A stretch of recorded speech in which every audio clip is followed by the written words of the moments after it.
शन्नो मित्रः शं वरुणः शन्नो भवद्वर्यमा शन्न इन्द्रो बृहस्पतिः शन्नो विष्णुरुरुक्रमः नमो ब्रह्मणे नमस्ते वायो त्वमेव प्रत्यक्षं ब्रह्मासि त्वमेव प्रत्यक्षं ब्रह्म वदिष्यामि ऋतं वदिष्यामि सत्यं वदिष्यामि तन्मामवतु तद्भक्तारमवतु अवतु माम् अवतु भक्तारम् ॐ शान्ति शान्ति शान्तिः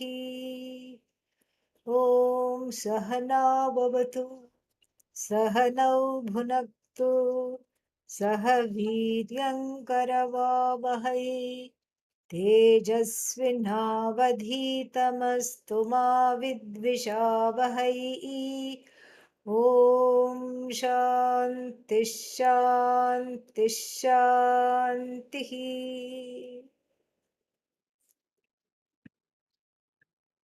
A very important piece of Bhashya here that we started yesterday to understand Adi Shankara's rebuttal of the objection that the Atma, if Brahman becomes Atma, becomes again. This is the way they are looking at it. If Brahman is seen as Atma, as if Brahman is nothing but myself alone, then I see myself as a doer. And if Brahman is myself, Brahman becomes what? Doer. And this is a dangerous position to take because it brings down the entire Vedanta Shastra and makes moksha impossible.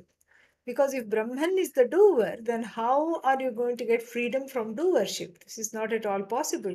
And then Brahman becomes Anitya, as we saw yesterday, and then Anitya means impermanent, and then also Brahman becomes Karya. Karya means an effect rather than a cause, and then there is and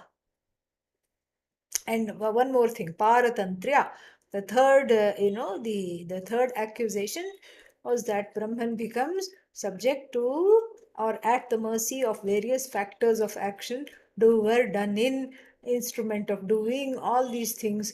It becomes connected to samsara because samsara is in the form of karakas. So this is basically what, this is a very difficult position to take, and if it is not refuted properly, it will vitiate our understanding of the entire Upanishad. So it would not be an exaggeration to say that if this particular paragraph of the objection is studied properly, then it will be smooth sailing for the rest of the Upanishad. Because here some key kernels of what Brahman is and how Brahman is not the Jagat, the universe. Brahman has not become the universe, is all talked about in very elegantly. And of course, this being Bhashya, one sentence is the length of one class. This is what it is, and as we found out yesterday, so this much we have done. Na swarupa avyatirekena karyatva upacharat, and we haven't done it completely, but we have done a little bit of it. Swarupa avyatirekena karyatva upacharat atmanah swarupam myaptihi. I mean, we just saw the just the meaning of the words. Na tataha vyatirichyate. Ataha nitya eva. Ka nitya nyaptihi nitya eva. This nyapti, this the knowingness or the Brahman as that which transcends the divides between knower, known, knowledge, etc.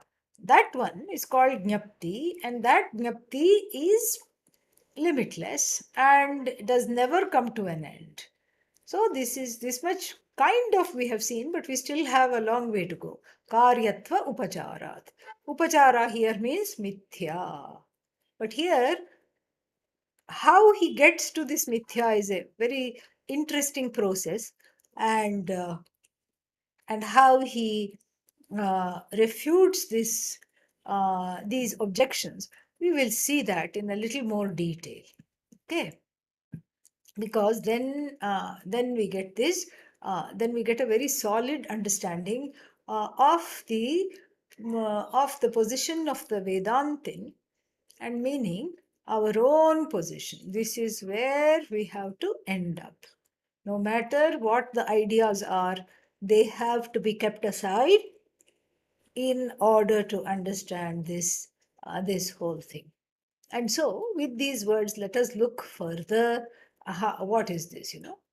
So, karyatva upacharat, when he says upachara means just for the sake of, it's just for the sake of speech.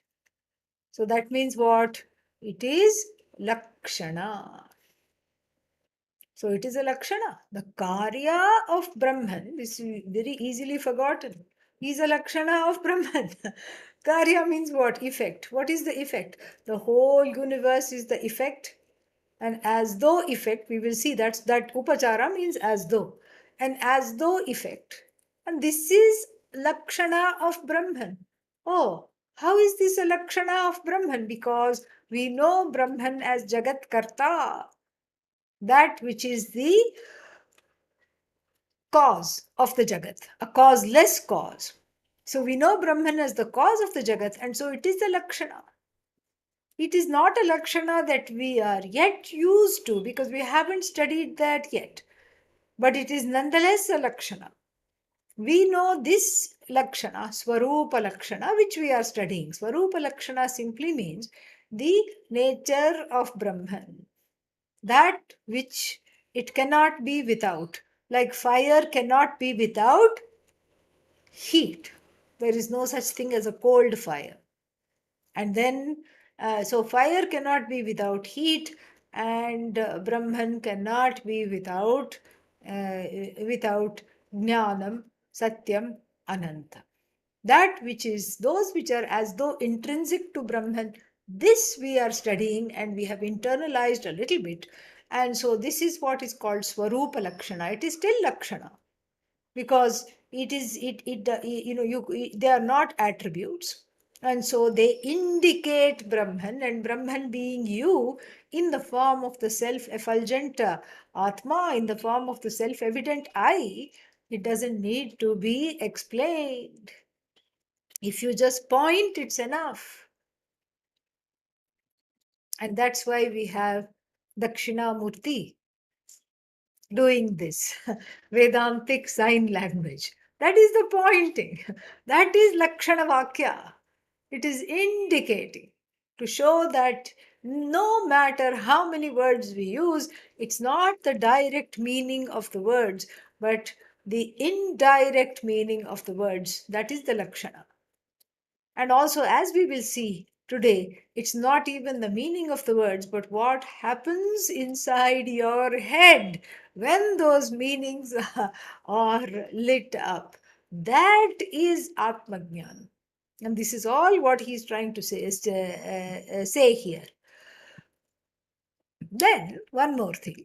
So, this is Lakshana. So, then the Karyatva Upacharat, the Karya means anything that has come in this universe, anything that has a beginning, anything that is objectifiable, anything that is that I can see, that I can touch, that I can hear, anything that is available for my objectification is Karya, is an effect. And so why? Because it's a relational word. It's relational to the cause. So we have cause, which is Brahman, and then we'll see later that it's a upachara as though cause. But then we have effect. So then if it's as though cause, it should be also as though effect. You are absolutely correct. It is as though effect. And so therefore, that effect becomes the Lakshana of Brahman, a different kind of Lakshana called Tatastha Lakshana, a finite Lakshana, a Lakshana that comes and goes, as opposed to a Lakshana that never changes, that you can bank on to be the same all the time. Satyam Jnanam Anantam, unchanging, invariable Lakshana for Brahman. You can always rely on them. They are ever available to indicate what is Brahman. Whereas the other one, this is the Tatastha Lakshana, the time bound indicators. Like, because the Jagat has the Jagat has a tick, tick, tick, tick, tick. It is, and it has a tenure, and we always hasten its demise actually by leaving footprints bigger than dinosaurs, carbon footprints, and then we leave all kinds of, we hasten the demise of the Jagat. So the Jagat is timed, and it has come with a timer. Tick, tick, tick, tick, tick, tick, tick, tick, tick, tick. Few more things got extinct. Tick, tick, tick, tick, tick, tick, tick, tick. Oh, that tree got dried up. Tick, tick, tick, tick, tick, tick, tick. This tree got cut. These, 1,000 trees. In India, I heard recently that they want to make some kind of a metro, some kind of a train line. And for 5 years, the people did not allow this line to come because it would involve cutting 1,500 trees. But now, some forest officer or somebody got changed, and then just stamped it, signed it, and then it's going to be done. And so it's like this. So tick, tick, tick, tick, tick, tick, tick, tick. The Jagat is timed, and with our own effects, with our own free will, we abuse the free will and bring the Jagat, I believe, to a quick demise, really. More than what it should be, however long it should be alive, we cut it short. So, this being the case, then it still, the Jagat itself is a powerful Lakshana of Brahman, a Lakshana that we recognize very, very nicely. Because this is in fact more important, more evident, and more relatable than the first Lakshana that we have talked about, which is called Swarupa Lakshana. So the Swarupa Lakshana, okay, by the time we got Satyam, Jnanam, Anantam in our heads, you know, so so many classes are over, and it was quite a hair splitting enterprise, because we had to understand it very, very carefully. And this is wonderful. And this also gives a high. Why does it give a high? Because for those people who like to think and who like to grapple with words and who like to understand, it is very exciting, because it is you're dealing with knowledge, and knowledge itself is exciting. What to talk of the knowledge of the self being everything. Self knowledge is extremely exciting. But then there is still a certain kind of a remoteness when you say Satyam Jnanam Anantam. Yeah, it's somewhere out there floating, and then I have to go back, look at my notes. I have to go back and see, okay, I am Jnanam. Why am I Jnanam now? How come Brahman is also Jnanam and I am Jnanam?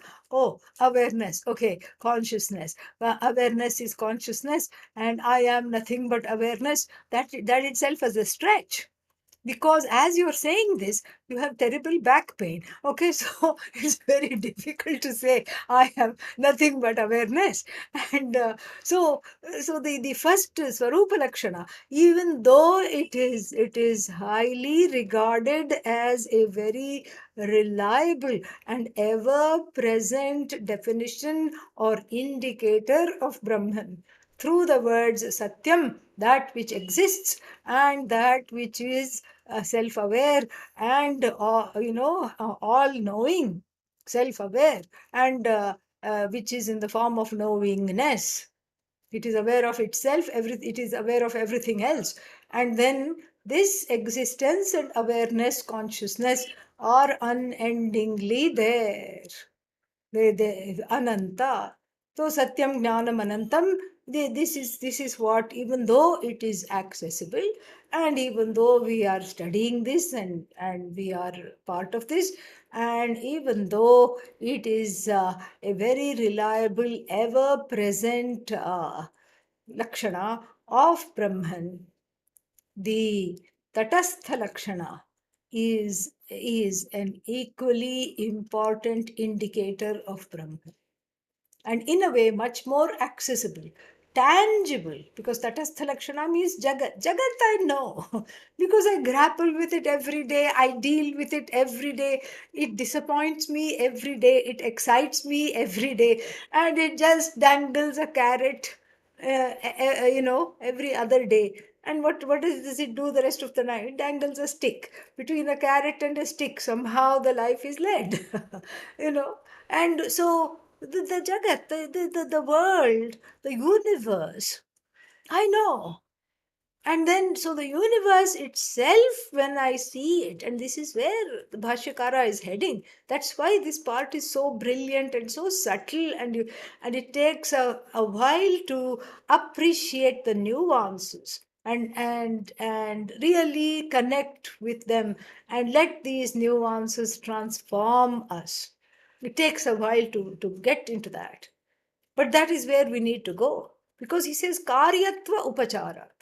Because karya, when you talk of karya, which is effect, immediately Bhashyakara is thinking about or referring to this, the second way in which Brahman is recognized. Brahman, the Jagat, the entire Jagat becomes a huge gateway to understand Brahman. And this is something which is miraculous and wonderful. And like I said, it is tangible and exciting in a different way. This is more hands on. Yes, I mean, if you talk to me about Satyam, Jnanam, Anantam, and then if you parse this, and you scrape off finitude from the word Satyam, and you scrape off Jadatvam, you scrape off insentience from Jnanam, and then present it on a platter. Yes, it's just wonderful. It's like a work of art that is that is almost too good to eat. It's wonderful. Like, sometimes at these, what is this, these rich and exclusive parties, they have, like a pair of swans. Pair of swans, really? Made of ice, okay? Ice sculptures. They have a pair of swans. And and then they look, and so nobody, I mean, even though they are melting as we speak, nobody goes and takes a little hammer and breaks off the beak and puts it in their fruit juice. Nobody does that. Because it's just too good to eat. And certain salads are also like that. It's too good to eat. It's all just so pristine and nicely arranged. Satyam Jnanam Anantam is like that. But then when we come to the Tatastha Lakshana, when we come to the Jagat as an indicator of Brahman by its very, imperfect, finite, and, conflict-ridden, strife-ridden existence, there is a joy. Oh, this is where I live. And in fact, the Jagat starts with my own body, mind, sense complex. My body is part of the Jagat, part of the five elements. My mind is part of the five elements. My senses are part of the five elements. Here I thrive.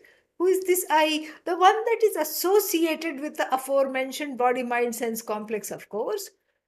Oh, so then the first Lakshana, studying the first Lakshana wasn't successful. No, no, we are still in the beginning. Relax, chill. We are still in the beginning. It is successful. But when I hear about the Jagat being an indicator to recognize Brahman, there is an Atmiyata. There is an intimacy. There is an immediacy and an intimacy that I don't find with the word Satyam, Gnanam, Anantam, at least in the beginning. I don't find that, that direct way of just connecting because of where one is. That is why the two Lakshanas operate together and both of them are necessary. One to tell it how it is, and one to tell it how it is not. Both are necessary. And so the Tatastha Lakshana here is referred to by Bhashyakara, just slowly, just referred to as Karyatva Upachara. So if the Swarupa Lakshana is like a dessert or a ice sculpture or something that is too good to eat, you don't even feel like taking your eyes off it. You're in awe of it, but you can't really ingest it, bring yourself to ingest it. The Swarupa Lakshana is like a comfortable salad, all kinds of things there tossed up, and then it is there. It is inviting, you recognize the various components of it, and it is comforting. It is comforting. So here, when the karya means effect, karana means Brahman, cause. Because if you look at the karya, the jagat, everything is connected inextricably through through an endless chain of cause, effect, cause, effect, cause, effect. In fact, whatever we see is the effect. You don't see the cause. You be the cause. You don't see the cause because you are the cause. And why? Just because. Because the Upanishad says so. Says so. So you don't see the cause. And because you are the cause. And it is the cause is not objectifiable. And the cause very much is in a way understood through the presence of the effect. The presence of the effect is the presence of the cause because there is only one presence. You can't have two presences because that is what is the meaning of Sat. Here is where the Tatastha Lakshana and the Swarupa Lakshana dovetail very, very, very nicely. It's so beautiful. And so the effect is non-separate from the cause. And the cause ultimately is you. It's not even the cause. It's neither cause nor effect ultimately. But right now, because we can't, we can't go there immediately. And so there are the Tatastha Lakshana offers a very nice place to understand Brahman from the standpoint of this very finite and imperfect world in which one lives. And that which constitutes this finite and imperfect world is you don't even have to look at the war in Ukraine or some animal going out of going into extinction or some protest somewhere, some killing somewhere, some crime somewhere. You don't have to go so far. All you have to do is look inside your own head. The whole Jagat is available right there. It is a Kurukshetra, it's a battlefield, and it is a field of strife. It's a field of all kinds of things. It's where the Ahankara tries to grapple for supremacy, and it's where the I notion wants to be recognized as Satyam Jnanam Anantam, but doesn't know how. And so all this is going on. And when all this is going on, something, there is what is that? So there is that inner battlefield where the cry of ignorance is very much heard. Every jiva wants to be free but doesn't know how. So the cry of finitude and the cry of ignorance is heard very much. And that is when the Tatastha Lakshana comes into play because it separates very gently the subjective experiences of the samsara and the objective fact of this Jagat. This is something which is very brilliantly done in the whole Upanishad. And Karyatva Upachara. Upachara means as though. When the effect is taken to be real, sorrow and fear ensue. This we know because we have experienced this. Everybody has experienced this. This we know all too well. But what is the solution? The solution is to bring in that tatastha lakshana and let it wash over the strife in the head, in the jagat. And then what do you have? You have the whole jagat is nothing but Satchidananda, Satyam, Jnanam, Ananta. So the whole jagat is Satyam, Jnanam, Ananta. The presence of anything is non-separate from the presence that is called Sat. And the knowledge of anything, like flower is. Flower is means what? Flower knowledge is. That's all. Because what else is flower without knowledge? Without knowledge, you cannot have flower. And without isness, existence, you cannot have flower. Flower is. Flower knowledge is. And how long does this is last? The is forever because the is in place all the time. This thing called the flower keeps changing names, keeps changing forms. Flower bush is, flower bud is, and the bud takes a long time. Flower bud is day 1, flower bud is day 2, flower bud is day 3, and blooming flower is day 4, blossomed flower is day 5, blossomed flower is day 6, also we can take. Withered flower is after 1 week, day 7. Scattered flower is because all the petals drop. Scattered flower is, and then after that, what? Compost is. Another flower bush is. That is, if one doesn't eat up the compost, okay? Yeah, so then another flower bush is. Because one may think if it is nourishing the flower, if it's nourishing the soil, maybe it will nourish me too. But that is not how it works. So another flower bush is. So the is doesn't migrate. The is doesn't go. The is right here. And the is, on the canvas of this is, we have the various iterations of the flower. So this is and the is unchanging.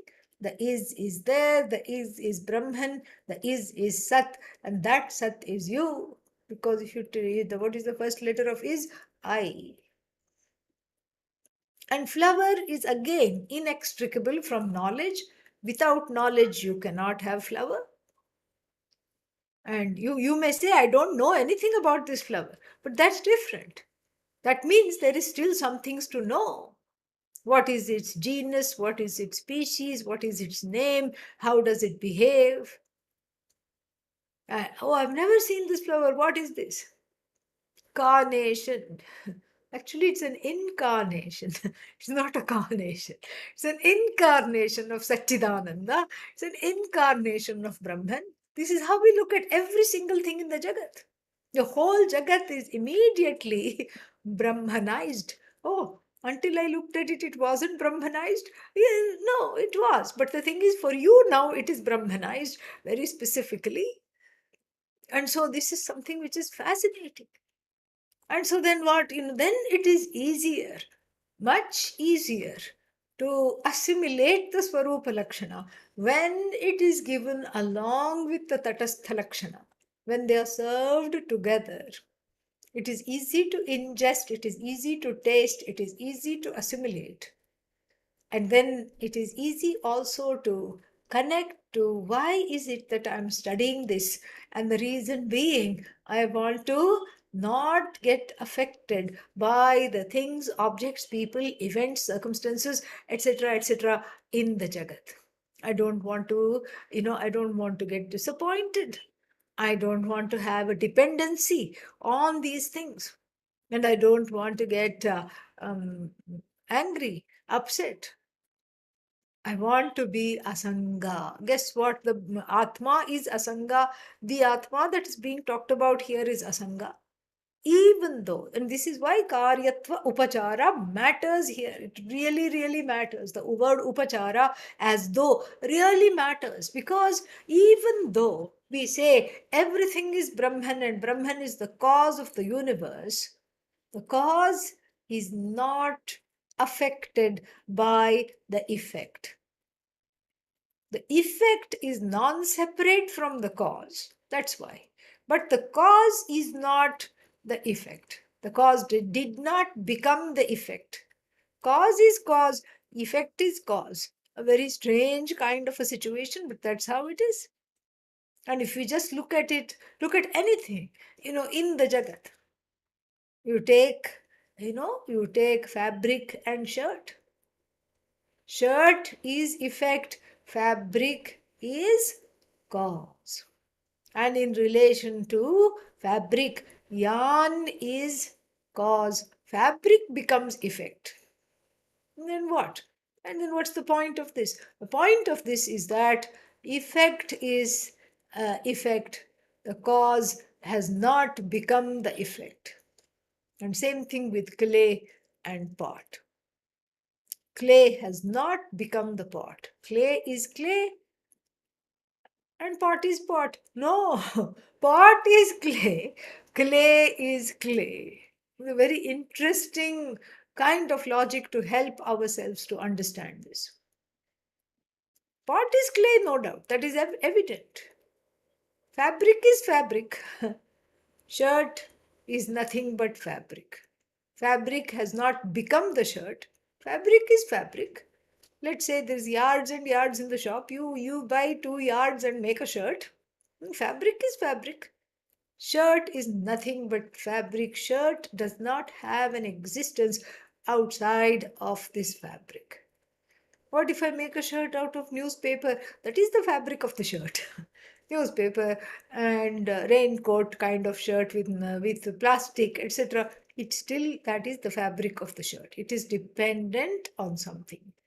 And so the whole Jagat is nothing but Brahman, dependent upon Brahman. And then what? And then Brahman is independent of the Jagat.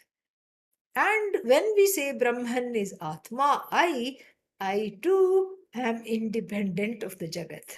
Here is where the rub lies. Here is where you have to wake up a little bit, and then we'll see a little further. And we'll see a little further means what? To understand this, in this response, there is something which is very, very, which flows very, very well. And then we'll see that. So we already saw this, the for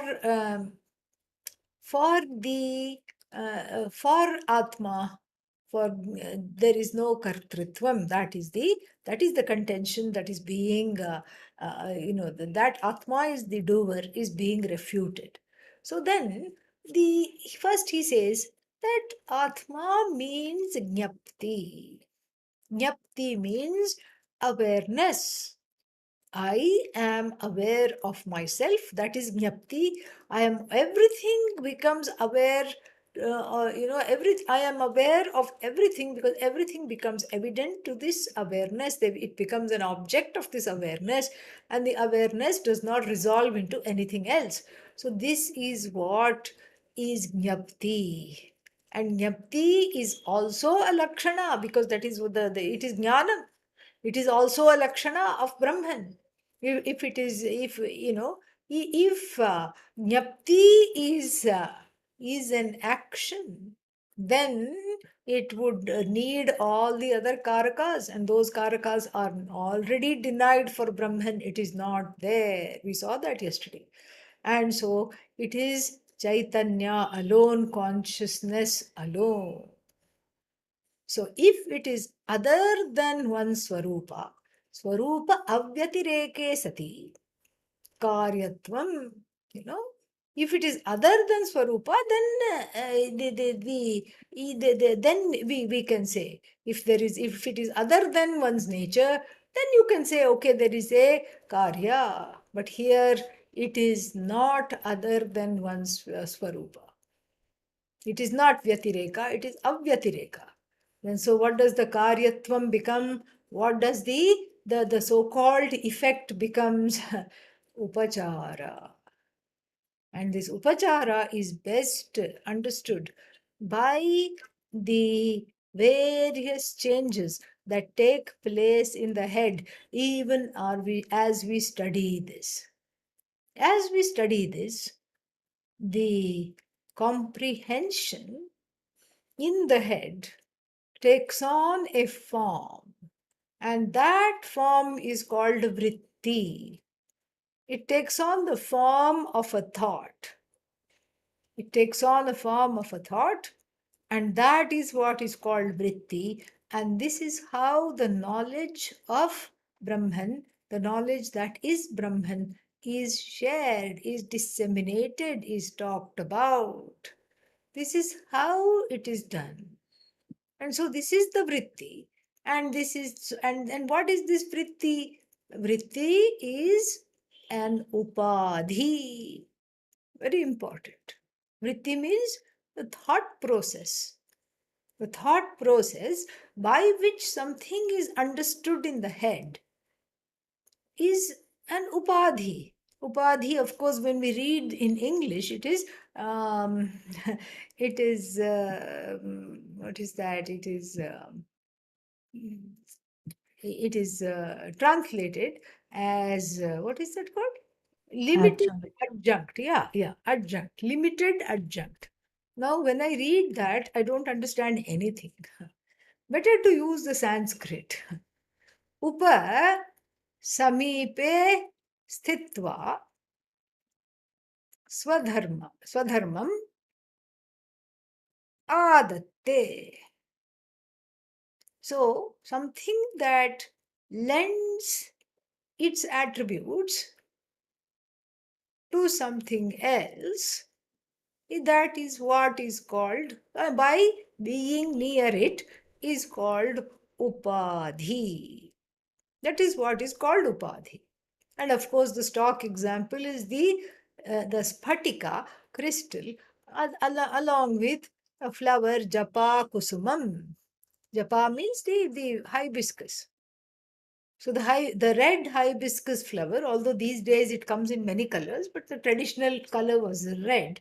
The first color that it came in was the red, the original color. And so then you take up the crystal and then you put the red flower behind it. And to a passerby who hasn't seen you do that, oh, are you holding a ruby in your hand? They will ask. Because it will have the shine and then it will be having the red color. It will look like a ruby. So the flower becomes an upadhi for the crystal that is absolutely free of any attributes. So the crystal is likened to Brahman in this example, is compared to Brahman, who again is absolutely free of all attributes, Atma, Brahman. And then the flower is lending its color, and as though coloring the crystal. And similarly, the thoughts, the thoughts in the head, and they are also, as it were, making Brahman into a thinker, Jnanakarta. This is the upachara, as though, not really. Because Brahman is not affected by anything, let alone thoughts. Why? Because thoughts are Brahman. Brahman is, the thoughts are not separate from Brahman. Brahman is not the thinker. Thoughts are non-separate from Brahman. And so therefore, this is just a upachara really means lakshana. Upacharyate. And so therefore jnanam jnaptihi iti upacharyate, but in fact it is swarupa avyatirikta. It is not separate from the swarupa. Here is where we have the two lakshanas just so nicely coming together.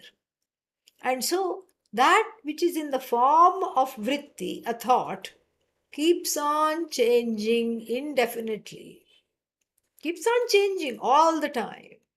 Oh, now I got it. I think I understood Brahman.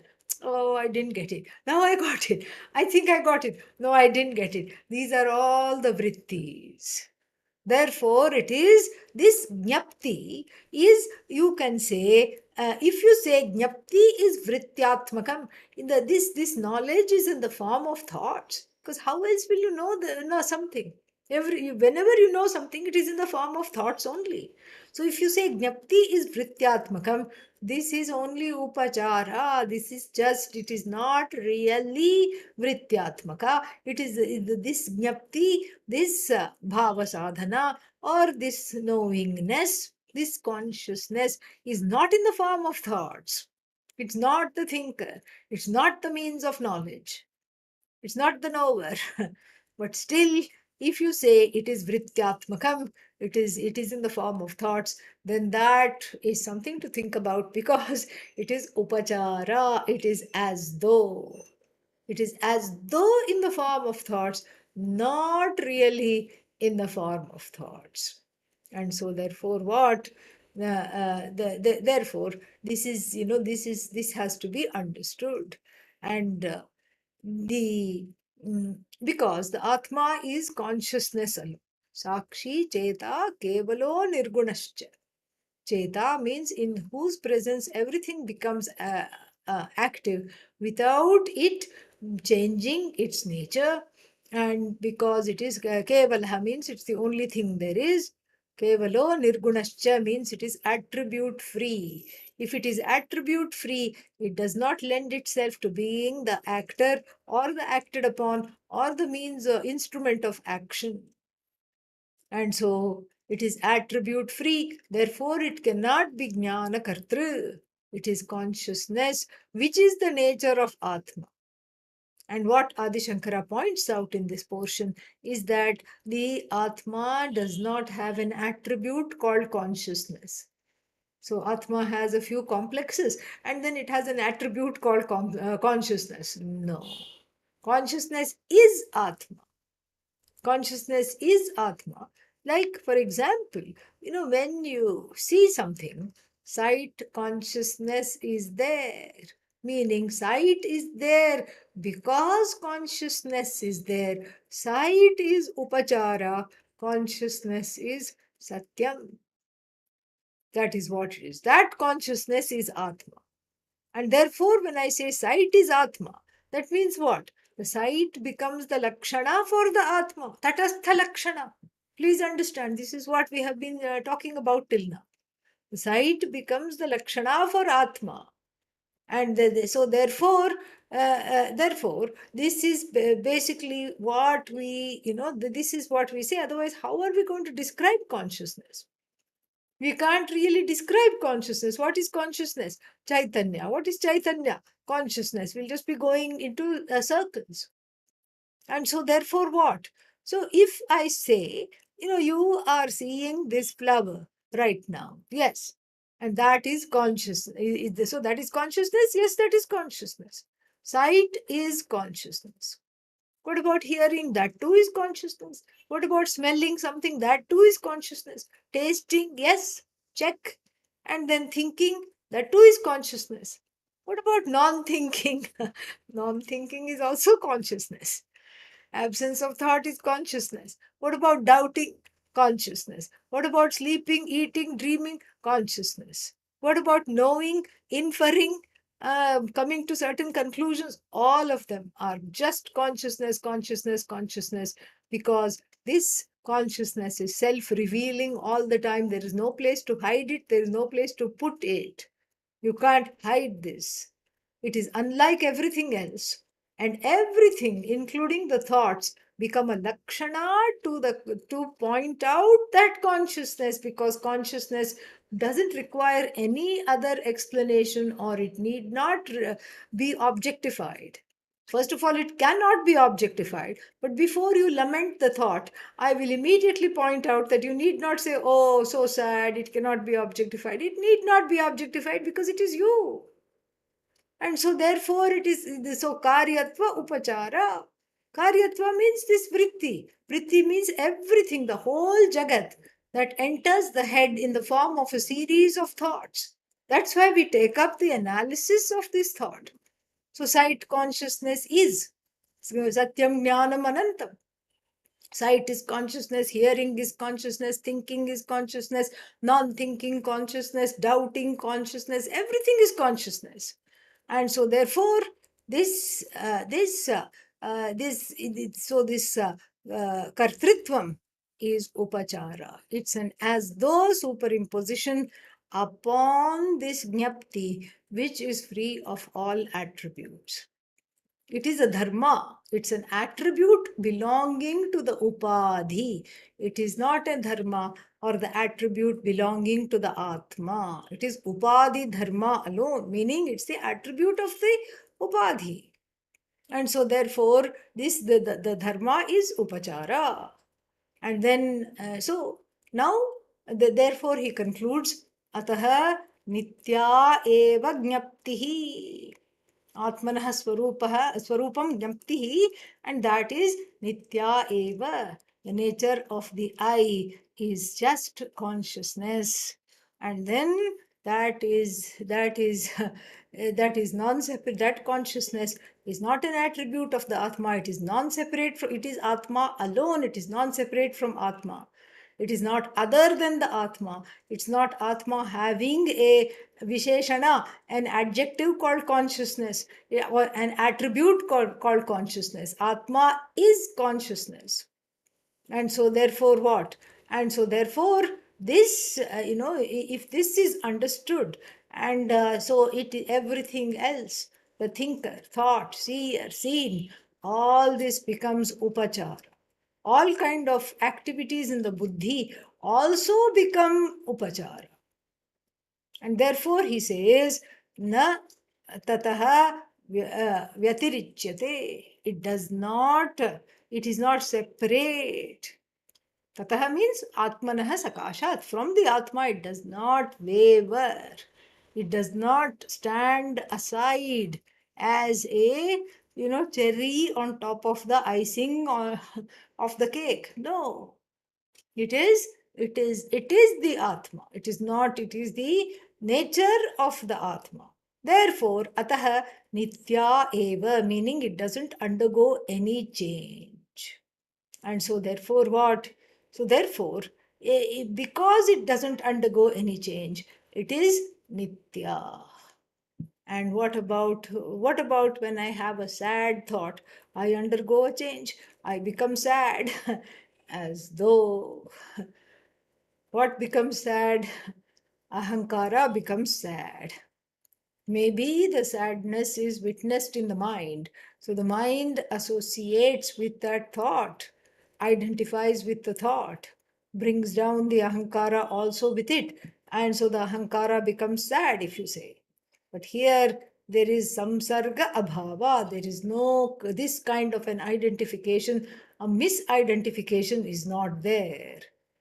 And so the any kind of association is only upadhi. Due to the upadhi alone, there is an as though association between the buddhi, the intellect, and the consciousness. The consciousness illumines the buddhi to think its thoughts, and the buddhi appears in the form of the knower, but then the consciousness just washes off its hands because the consciousness is not the knower. The consciousness simply is sustaining the buddhi with the flashlight of Jnapti Swarupa, with the flashlight of just that shine of that Jnapti alone. That consciousness is shining that light. And then what? And then consciousness is shining that light alone and lighting up the buddhi.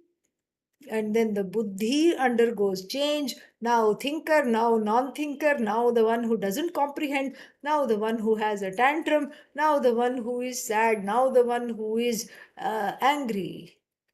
Consciousness is not involved in any of these changes. Why? Because there is no real association with consciousness and the antahkarana. Why is there no real association? Arey, because the antahkarana itself is consciousness. That's what. Consciousness is not antahkarana. So there cannot be any real association. So the antahkarana vritti, a thought that takes place in the mind, is not separate from chaitanya, from consciousness, just like the knowledge of the flower is not separate from the flower, the isness, the existence of the flower is not separate from the flower. And so therefore, among the two, the whether we take the example of the flower and the consciousness, or we take the example of the buddhi, the intellect and consciousness, consciousness is invariable. The vritti in the antahkarana, in the mind, heart, etc., in the buddhi, keeps undergoing the changes, and it is nama rupa. This is what is nama rupa. And then everything it is as though superimposed adhyastha. This is what it is. The adhishthana, these words, we don't have a translation. The adhishthana, the truth of all this is consciousness. And then the adhyastha means that which is projected onto the buddhi in the form of knower, doer, hearer, and the one that is happy, the one that is sad, all these things. This is an as though superimposition, adhyasa, adhyaropa. And then what are we doing now? We are doing apavada. We are doing the negation of that adhyaropa. We are doing apavada. We are negating that adhyaropa. And so therefore the in so therefore what this is all, this is one way to look at it. Another way to look at it as satyam, that which is real, and mithya means that which is the dependent upon satyam. And same thing, so this whole jagat is not separate from consciousness. And the Jagat, understand, the Jagat is not something that is standalone, but then the Jagat is always understood in the form of vrittis. And so that's why we are looking at vritti, thoughts. So the thoughts of the Jagat are non separate from consciousness. So the thoughts of the Jagat become the Lakshana for this Lakshya, which is consciousness, which is Atma. Avyatirikta Chaitanya, we already, which is Jnapti Swarupam Eva. And so anything, any vritti, etc., is not separate from consciousness. Consciousness is not the thought. Thought is consciousness. And so this is something which is to be understood. Then further, let's look at the bhashya here. Further, something else is that na tataha yatirichyate. We saw that ataha nitya eva. Up till now, up till this much we have seen. Then further, तथापि बुद्धेः उपाधिलक्षणयाः चक्षुरादिद्वारैः विषयाकारेण परिणामिन्याः ये शब्दादि आकार अवभासाः ते आत्मविज्ञानस्य विषयभूताः उत्पद्यमानाः एव आत्मविज्ञानेन व्याप्ताः उत्पद्यन्ते. And I will consider myself lucky if I'm able to at least cover a little bit of this. Yeah, it's a beautiful discussion, but it is quite involved. So here, so this is the portion we are going to take up. Let us understand the meaning of the words before we get into the explanation. Tathapi, even though, even though this is nitya, this is jnapti swarupa, even though that is there, and navyabhicharati, we saw that it does not, it is invariable, etc. Even then, tathapi, buddhehe, of the buddhi, upadhilakshanayaha, upadhilakshanayaha buddhehe. So for this buddhi, which is in the form of the upadhi, upadhi means what? That which gives this consciousness a particular name and form, as it were, which borrows from this consciousness and makes this consciousness into an individual buddhi, makes within heavy quotes. So there is no making that is happening. So tathapi, even then, upadhi lakshanayaha chakshuradidvaraihi, chakshuradidvaraihi means through the help of the sense organs, vishayakarena parinaminyaha ye shabdadi आकार अवभासाः ते आत्मविज्ञानस्य विषयभूताः उत्पद्यमानाः एव आत्मविज्ञानेन व्याप्ताः उत्पद्यन्ते. So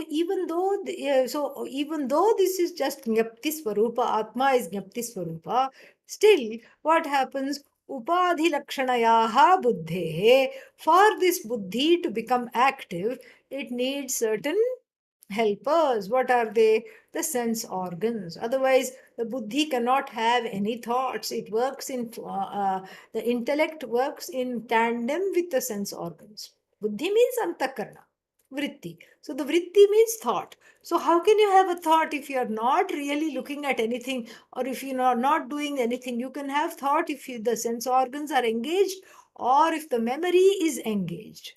Memory is just a bank of what the sense organs had perceived earlier, at an earlier day, smriti rupa. So in the form of so the buddhi is in the form of the smriti also, but at the same time, for any kind of a thought to take place, there is the involvement of the sense organs, either at an earlier time in the form of memory, or now, in the present time in the form of new impressions, new vrittis has to be there. So then the buddhi operates how? By using the sense organ as vehicles in order to just ride on them and then go to the object of thought, go to the object of thought, riding on the eyes, so to speak, and then riding on the ears to discern a sound. Riding on the coattails of the sense organs, the buddhi tries to do research. The intellect does research. Ooh, what's that? What is that I heard? Have never heard this sound before. What is that? Is it a new form of music, or what is it? Or what is this I see? Does everybody see this? Oh, this is something. We can say this is northern lights. This is something that happens in the northern hemisphere. Some kind of a wonderful sky show, Bhagavan's show. So, like this, the buddhi goes and wraps itself, as it were, around the object that needs to be brought to light. And the wrapping of the buddhi around the objects is what is called, Vishayakara vritti, because the buddhi, as though, makes itself into that object, becomes one with that object. All that it sees is that object. Buddhi means intellect. All that it sees is that object. And it as though encircles that object and brings back information. Brings back information. And this is basically what is the the truth of this. And so this is what is called vritti vyapti. And so what is this? Oh, the light of consciousness. This is how they describe it. So that light means knowledge. So this jnapti is in the form of that light because it illumines. So how does consciousness illumine the object? First, the buddhi is there. There are many factors here involved. There's a whole chain of command. And then the buddhi borrows the jnapti from consciousness and shines in the borrowed jnapti, in the borrowed light of awareness. And then further, it illumines the sense organs, and as it were, to go out. Go out means they're already outward facing, to reach that object, wrap themselves around that object, and bring that information back. This is what is called vritti vyapti. In the cognition of any object, this is an important step. And then it brings the information back. But then there is already, in the form of memory, in the form of previous knowledge, or in the form of vrittis, there's already too much information in the buddhi about any object, in the form of notions, in the form of ideologies. It has so many already impressions. Vrittis are already there. Now, for knowledge to be as true as the object, then some of these vrittis have to be dismantled, and the correct vritti has to be brought and matched with whatever is, whatever that information has to be brought, and then that has to be understood as the correct information. So then that is the second part of the cognition.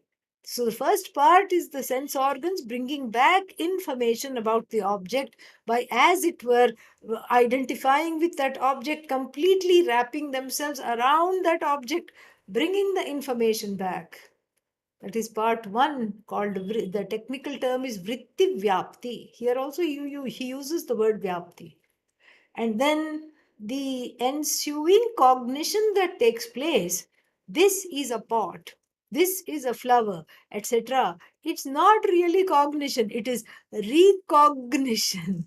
That's why it's called recognition even in English. It's the recognition of the pot. Aha, this is pot.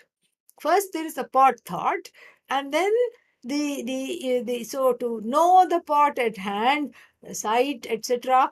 The buddhi goes out through the sight, etc., brings back information, and then matches with all other pots, the ishta pot, the anishta pot, big pot, small pot. No, this is a different kind of pot. This is this pot. This pot is not like the pot you had in your head. That pot which you had in your head, bye bye. You have to make it go away. And then now this pot is what we are talking about. Now this is how this pot is. And this is part two of the cognition, which is actually a recognition, which means it is the technical term for this part of the operation is called phalavyapti. So this is how the knowledge of objects takes place. That same jnapti, without undergoing any change, enters, as it were, or lends its presence to the buddhi, enters the buddhi.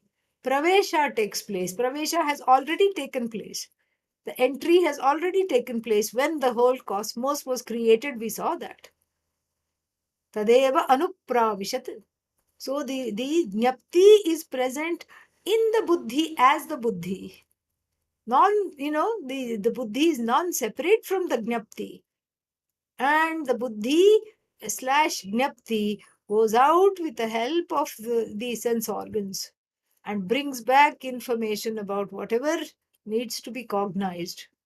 And then all the other wrong information, it is ratified. The second part is the ratification.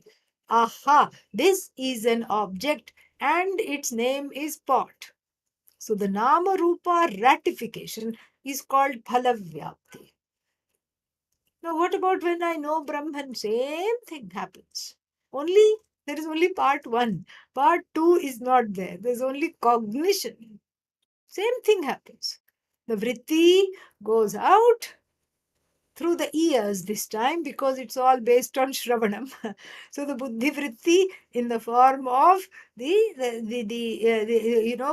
tries to catch this Brahman, but is unable to catch this Brahman. So it has to just sit and listen. But then how does it catch it when it least expects to? It is immediately transformed. How is it transformed? Because the words of the pramana, the pramana wielding teacher, the words of the pramana wielding teacher create a tadakara vritti, ज्ञप्त्याकार vritti, brahmakara vritti, akhandakara vritti. You can say it in so many different ways. Tadakara vritti means, so the Brahman, which is infinite, believe it or not, is conveyed from one head to another in the form of the extremely fragile and extremely kshanika, momentary vritti. So then this Vishayakara vritti, which is Brahmakara vritti. So what is the difference between part thought and I am Brahman iti thought? No difference. Both are vrittis.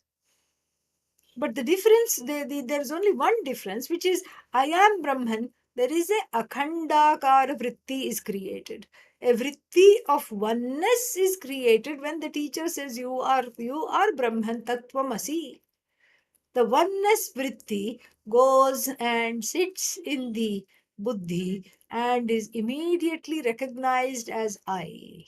And the I being self effulgent and evident to oneself, then the second part of ratifying that particular thing as an object is not there, need not be there, because the Brahman immediately finds its meaning as you, does not need any ratification whatsoever. It is simply you. And so this is a very it's a miraculous way of how something is understood. It is this is one more what is that called? One more what is it called? One more paradox of Vedanta. The infinite has to be communicated through the finite buddhi vritti. Through the same way, almost everything else is known, except it's not known as an object. Therein lies the difference. And so here too, this is what it is. So the buddhi becomes an upadhi for Brahman. That's what it is. Swadharmam adatte. Samipe sthitva. Swadharmam adatte. And samipastha vastuni. Samipe sthitva. Swadharmam adatte. So therefore, Atma as though becomes vritti, vrityatmakaha, Atma becomes dharmavan iva avabhasate. It appears as though it has a guna, sagunam. It appears as though it is sagunaha. Sagunaha iva avabhasate. It shines as though it has attributes. Karta now, bhokta now, someone who is a doer, thinker, sleeper, etc. That's what the tathapi means. Nirgunapi, even though it doesn't have this, even though it doesn't, it is free of forms, free of attributes. Gunavat, you know, Gunavan iva avabhasate. So the Atma shines as though it is Gunavan. And then, so therefore, then what he says, due to aviveka, due to non-discrimination, things that coexist together, and out of two things that coexist they think two things. Actually it's only one thing, but it appears to be two things. Why? Because the one is objectifiable, namely the buddhi, and the other one is non-objectifiable, namely atma. So therefore they think that therefore they think that this atma must have attributes in the form of buddhi, because they see the buddhi and then they conclude परिकल्प्यन्ते जनाः. So janaihi parikalpyante. So janaihi, by the people, it is misunderstood It is misunderstood that it is free from any kind of upadhi, any kind of dharma, any kind of change, any kind of, any kind of attributes, any kind of name, any kind of form is Atma is free of. That's why you are able to see things which are so complex, because of this way in which the perception operates, because the Atma is free. So you see, for example, there is a tree and you can take in the whole tree. There is a breeze. You take in the breeze and the tree, and without the Atma getting muddled up or caught up, then the crow flies and sits on the tree. You don't get confused. You see the crow also. But the Atma, it doesn't. So the tree is not stuck on the Atma as a perceiver, because otherwise, then you won't be able to see the breeze. Then you won't be able to see the effects of the breeze and or the crow sitting on the tree. It would, because the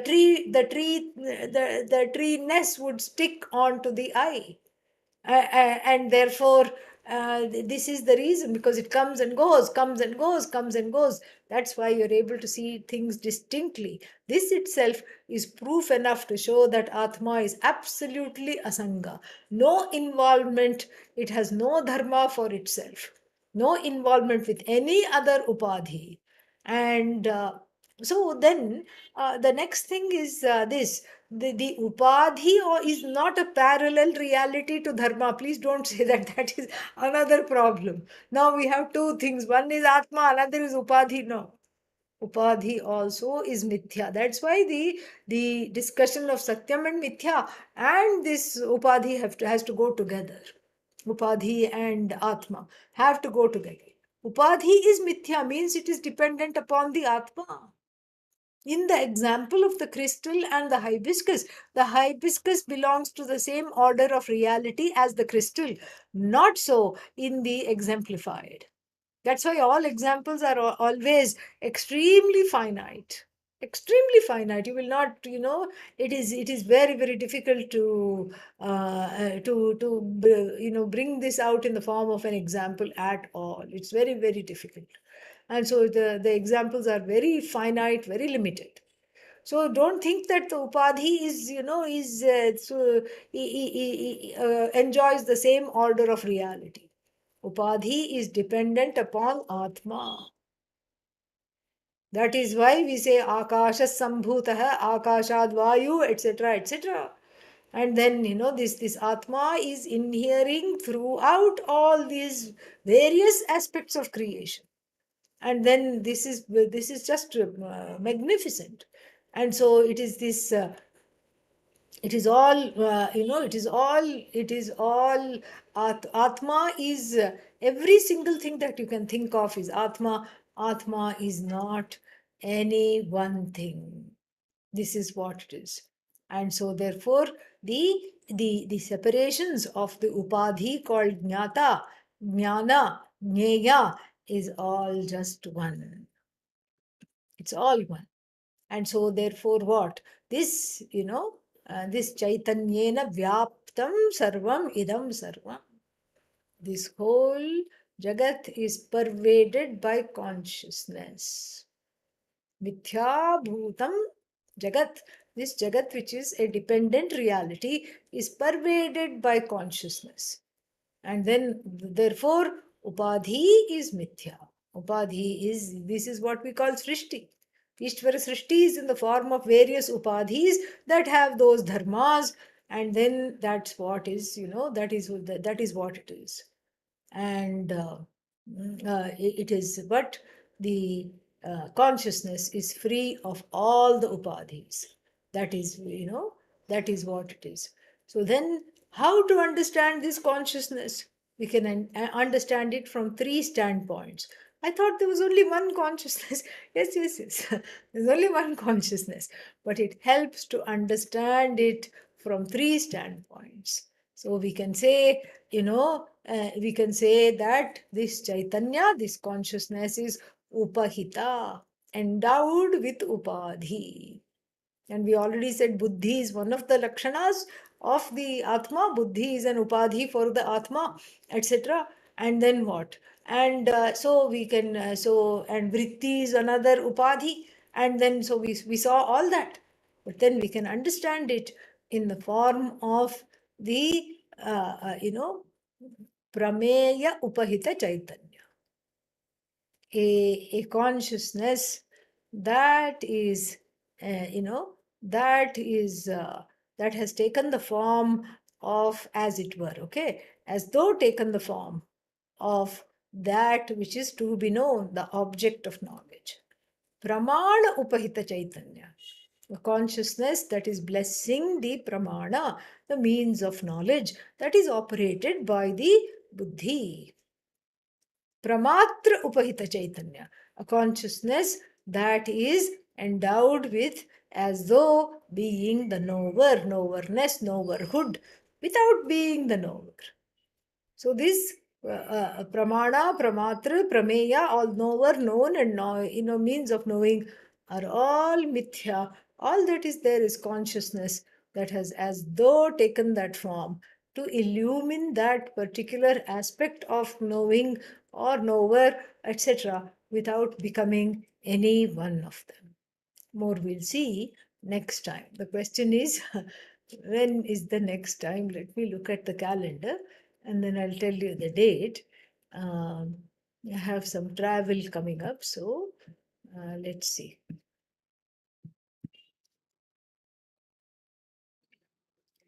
Uh, the Saturday, the 25th of June. So we'll be taking a 4-week break. Okay. Yeah. And there is we have a retreat coming up, which is also, you are welcome to come to Sailorsburg if you would like. Or there is, what is that, there is um, it is also available online, and you can take the retreat online as well. You can just get all the information, how to register for online or how to register for in-person participation at the website. So you can just go to arshavg.org. It will be there. I hope to see you there. And we will have the Mundakopanishad class next tonight. And then we will have Bhagavad Gita class. And we will also have Shatashloki class this week. All right.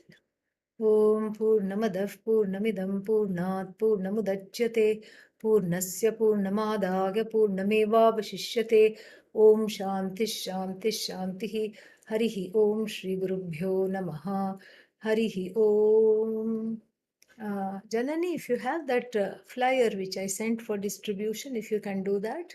Yeah. Yes, Swamiji. Yeah. Namaste, greetings to you too from Rome. Very nice that you joined us. Hope it was, Katerina, hope it was not so, it was not too much, because we have already had blessed with 25 classes of this.